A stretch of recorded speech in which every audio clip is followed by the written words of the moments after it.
This is a 1981 Lakewood Kmart model K-223 or P-223 20-inch box fan. Got this fan from the dumpster at a flea market. It was in the back. There's a dumpster right inside the back of the flea market, and I was walking by and I saw a Lakewood handle sticking out, and I said, "Hey, I got a new box fan."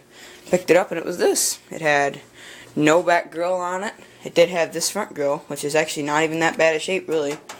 It's pretty darn good for a dumpster fan, that's for sure. It's only got 3 missing slats, but then it's got that, unfortunately.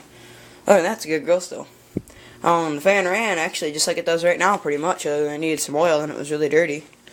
Just had a bit of a problem starting up when you first turned it on. Like, it just kind of sat there and hummed for a second, started turning slow, and then took off, because it was pretty stiff. But, a little bit of oil, and a back grill later, and a knob. It's been a good fan. Didn't have a knob on it. Baltori, you said you had a rusty K-223. How about this one? This is rusty. Look at this thing.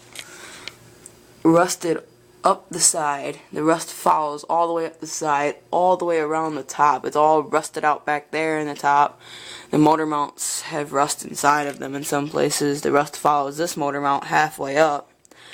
Then it comes back down. That's all rusted out. That motor mount over there is weak from rust. Like, it flexes too. And then, here's the kicker. This is the bottom of the fan. Look at it flex. I'm putting basically no pressure, and the whole bottom of the fan is just flexing in and out.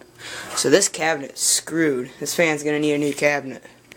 I do have an 84 cabinet that's just waiting for a motor and stuff, though, so that'll work out perfect. So this fan will no longer be blue with a sparkly switch plate. It'll be tan with a brown switch plate. And when I got it, I noticed there was a lot of surface area on top, so I decided to decorate it a little bit. I had some letters laying around, so I decided to turn this into the Fan Man's fan. I'm going to miss that blue sparkly switch plate. Maybe I'll see if I can get it off and put it on the 84 cabinet.